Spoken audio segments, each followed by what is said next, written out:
m'as appelé? Élie répondit, Je n'ai point appelé, mon fils, retourne te coucher. Samuel ne connaissait pas encore l'Éternel, et la parole de l'Éternel ne lui avait pas encore été révélée.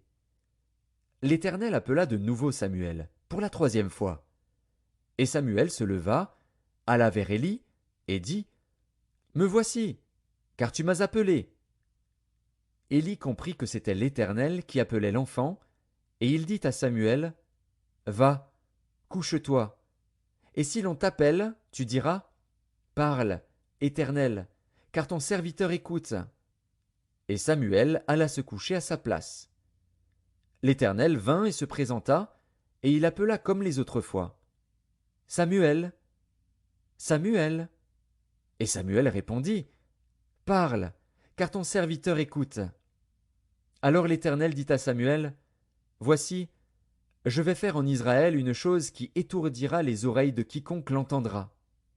En ce jour j'accomplirai sur Élie tout ce que j'ai prononcé contre sa maison.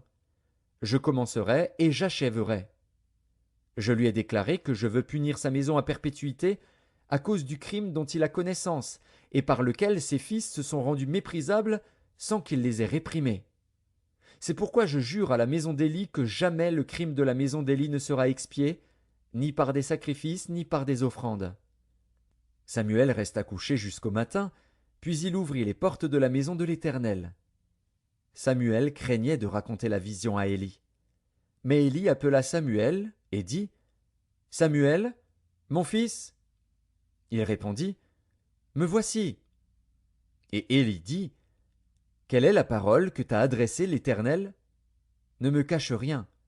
Que Dieu te traite dans toute sa rigueur, si tu me caches quelque chose de tout ce qu'il t'a dit. Samuel lui raconta tout, sans lui rien cacher.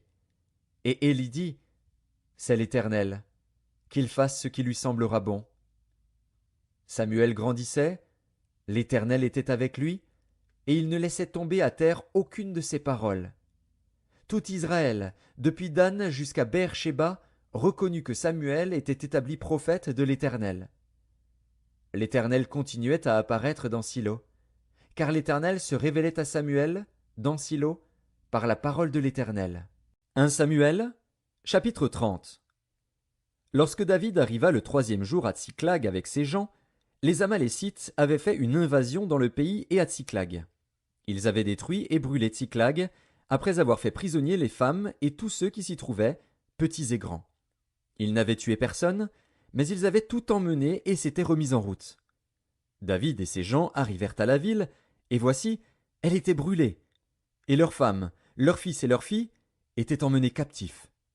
Alors David et le peuple qui était avec lui élevèrent la voix et pleurèrent jusqu'à ce qu'ils n'eussent plus la force de pleurer. Les deux femmes de David avaient